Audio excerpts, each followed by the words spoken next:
Shalom et bienvenue dans Écho du Saint-Esprit, le podcast qui vous accompagne pour nourrir votre foi, raviver votre espérance et vous encourager dans votre marche avec Dieu. Je vous invite à faire une pause, à ouvrir votre cœur pour recevoir une parole qui éclaire, une prière qui vous fortifie et une présence, celle de l'Esprit Saint, qui transforme vos cœurs alors même que vous écoutez ces enseignements. Que ce moment vous apporte révélation, apaisement. C'est parti. 2 Pierre, le chapitre 1er, les versets 5 à 7. À cause de cela même, faites tous vos efforts pour joindre à votre foi la vertu la science, à la science la tempérance, à la tempérance la patience, à la patience la piété, à la piété l'amour fraternel, à l'amour fraternel la charité. Dans l'étude précédente, nous parlions de la paire piété et amour fraternel. Nous avons vu qu'il fallait joindre à notre piété l'amour fraternel. D'un côté, la piété nous permettant d'améliorer notre communion avec le Seigneur, et de l'autre côté, l'amour fraternel nous permettant d'arranger nos relations avec les hommes, nous a amené à dire, à comprendre que l'apôtre Pierre nous proposait un schéma relationnel à deux sens. Une relation verticale avec Dieu par rapport à la piété et une relation horizontale avec les hommes par rapport à l'amour fraternel. Nous laissant ainsi comprendre que nous ne pouvons pas améliorer notre relation avec Dieu si celle avec les hommes est détériorée ou mauvaise. Nous ne pouvons pas dire que nous aimons Dieu si nous n'aimons pas les hommes. Aujourd'hui, nous terminons avec cette série de pères avec amour fraternel et charité. Chères sœurs, chers frères, shalom.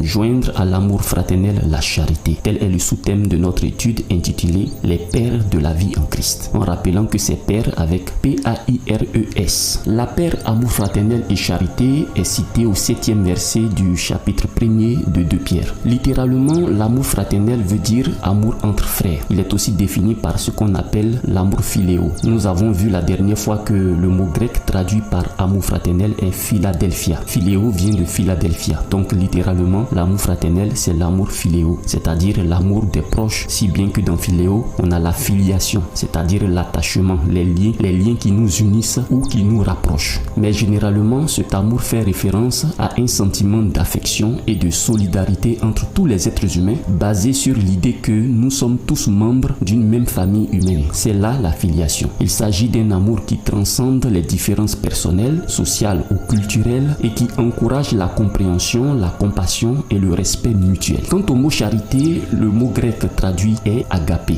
donc l'amour agapé. Mais dans la traduction littérale, agapé veut aussi dire amour fraternel. Alors, nous comprenons que la charité et l'amour fraternel sont intimement liés, ou souvent la charité est considérée comme l'expression pratique de l'amour fraternel. Alors, pourquoi nous devons joindre à notre amour fraternel la charité si ces deux expressions ont pratiquement les mêmes définitions? Forcément, le mouvement que nous présente l'apôtre Pierre en partant de l'amour fraternel vers la charité nous montre une progression, une évolution, donc une perfection de quelque chose. Et cette chose, c'est l'amour qui lie ces deux expressions. Autrement dit, si l'amour fraternel et la charité veulent pratiquement dire la même chose, c'est-à-dire aimer l'homme, alors nous avons là, de façon subtile, une progression, une mutation de l'amour et non une association ou une addition d'amour comme le verset 7 de 2 Pierre 1 peut laisser entendre. Parce que quand nous lisons joindre à l'amour fraternel la charité, on a l'impression qu'il faut associer deux amours ou ajouter à un amour un autre amour. En réalité, en dehors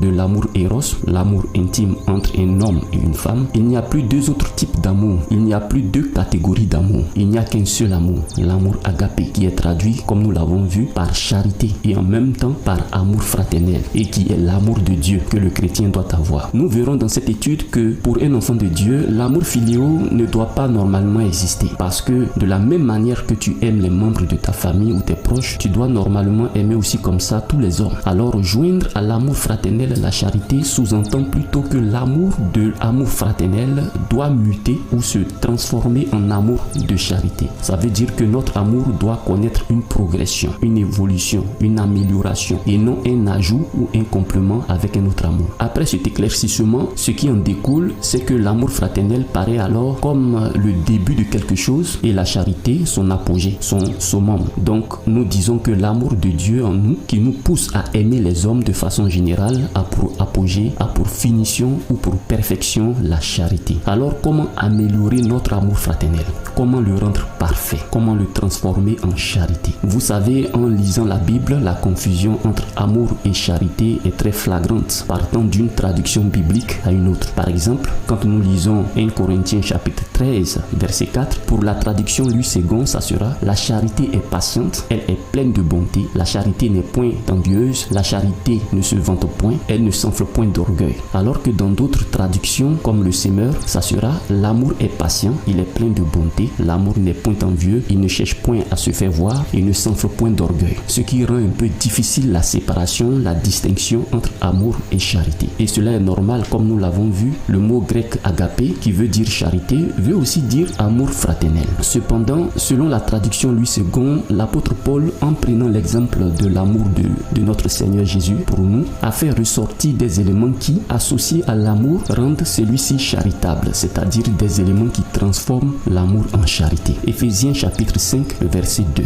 Je cite, « Et marchez dans la charité à l'exemple de Christ, qui nous a aimés et qui s'est livré lui-même à Dieu pour nous comme une offrande et un sacrifice de bonne odeur. » Paul fait ressortir ici donc deux éléments ou deux principes qui ont fait de l'amour de Jésus pour nous la charité. Il s'agit de l'offrande et du sacrifice. Vous savez, il y a des gens qui ont l'amour philéo, mais ils ne sont pas prêts à faire des sacrifices pour ceux qu'ils prétendent aimer. Et souvent, ce n'est pas parce qu'ils ne les aiment pas. Ils les aiment, mais il y a une limite. Une fois, il est venu me demander à manger, je lui ai donné. La semaine qui a suivi, il est venu encore me demander à manger, je lui ai donné. Et cette semaine encore, il vient me demander à manger. Mais ça ne va pas continuer comme ça. Je ne suis pas un orphelinat. Je ne vais pas continuer à le nourrir comme ça. Trop, c'est trop. Si tu as donné aujourd'hui, c'est que tu ne peux pas donner demain. Ou si tu as fait du bien aujourd'hui à quelqu'un, c'est que demain, c'est pas sûr que tu fasses encore du bien à la même personne. Ou bien même que si tu veux encore faire du bien à la même personne, tu attends d'elle forcément une reconnaissance. Tu fais un cadeau de vêtements à ton frère ou à ta soeur à l'église, et quand elle vient ou quand il vient aux réunions de l'église, tu vois celle-là ou tu vois celui-là, la chaussure qu'il porte ou qu'elle porte là, c'est moi qui lui ai donné ça. Tu vois la robe là, elle n'avait que seulement une seule robe, mais c'est moi qui lui ai donné ça. Vous voyez, c'est soit des actes d'amour intéressés, soit des actes d'amour limités, d'où le don et le sacrifice cités par Paul qui transforment l'amour en charité. Alors,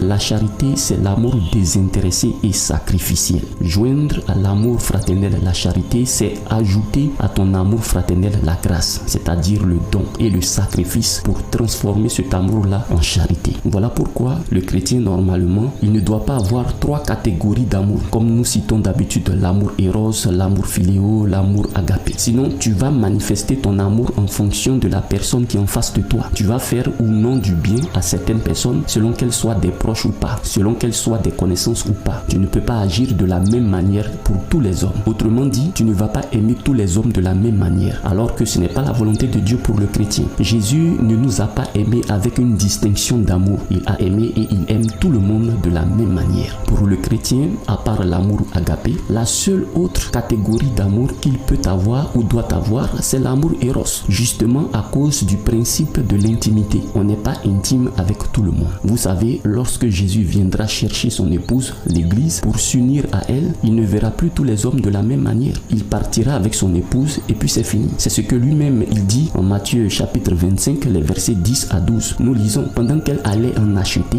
l'époux arriva. Celles qui étaient prêtes entrèrent avec lui dans la salle des noces et la porte fut fermée. Plus tard, les autres vierges vinrent et dirent, Seigneur, Seigneur, ouvre-nous. Mais il répondit, je vous le dis en vérité, je ne vous connais pas. Donc le chrétien doit avoir seulement deux catégories d'amour en lui. L'amour éros à cause de l'alliance du mariage et l'amour agapé qui inclut en son sein l'amour éros. Pour le chrétien célibataire, si l'amour agapé vient lever la limite de l'amour philéo pour le pousser jusqu'au don et au sacrifice, alors il n'aura qu'un seul et véritable amour dans son cœur et non deux types ou deux catégories d'amour. On ne peut avoir qu'un seul et véritable amour dans le cœur, l'amour de Jésus, qui nous pousse au don de soi, au sacrifice et à donner sans rien attendre en retour. Donc, joindre à l'amour fraternel la charité, ce n'est pas joindre à l'amour philéo l'amour agapé. Il ne s'agit pas d'associer deux types ou deux catégories d'amour, mais il s'agit plutôt de transformer son amour philéo en amour agapé. C'est donc augmenter son degré d'amour qui pousse jusqu'au don et au sacrifice pour l'autre. Shalom. Merci chers frères et sœurs d'avoir écouté cet épisode de Écho du Saint-Esprit. J'espère que ce message a semé en vous quelque chose de bon et de vrai. Si ce podcast vous a édifié, n'hésitez pas à le partager autour de vous, à vous abonner et à nous laisser un petit mot d'encouragement. En attendant notre prochain rendez-vous, que la paix de Dieu garde votre cœur et que sa lumière vous guide chaque jour. À très bientôt sous le regard bienveillant du Seigneur Jésus-Christ.